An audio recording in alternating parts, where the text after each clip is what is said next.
Hello, welcome back to the channel. Today, we're diving right into how to use Notion templates, a crucial tool in maintaining organization and productivity. Firstly, you'll need to access the Notion platform, open the app on your device, or log in via the website. Now, you're ready to explore the world of Notion templates.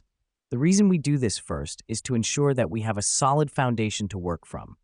Next up, we navigate to the template picker. You'll find this by clicking on the Templates button on the left-hand sidebar. This helps us because it opens up a vast library of pre-made templates that we can use. Now that we're in the template picker, browse through the options available. From content calendars to reading lists, you're bound to find a template that suits your needs. Here's what's happening behind the scenes when you're browsing.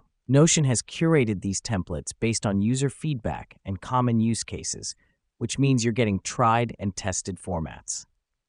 Once you've chosen a template, click on it, then click Use this template. The template will automatically be added to your workspace, and voila, you have successfully used a Notion template. Let me explain why this matters. Notion templates enable you to quickly set up structured pages without having to design them from scratch. To customize the template, click on any text and start typing. You can also add or remove blocks as per your requirements. The reason we do this is to make the template truly our own and fit our specific needs. Finally, remember to hit Save to keep all your changes. This is crucial because it ensures all your customizations aren't lost when you close the application or switch devices. And there you have it.